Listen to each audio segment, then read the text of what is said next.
জমিয়ে রাখা রান্নাঘরের যত সবজি খসা পচিয়ে রেখে এগুলো আবার শুকনো করা হচ্ছে।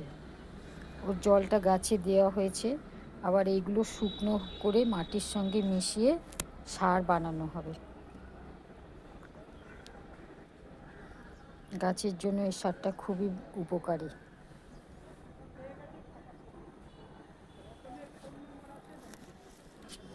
এখানে কিছু পুদিনা ডাল পুঁতে দিয়েছিলাম, কত সুন্দরভাবে হয়েছে পুদিনাগুলো।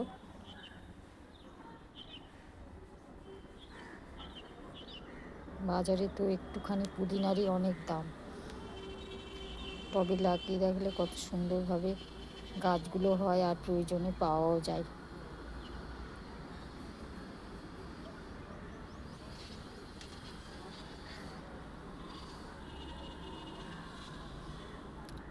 অসংখ্য লেবু ধরেছে গাছে।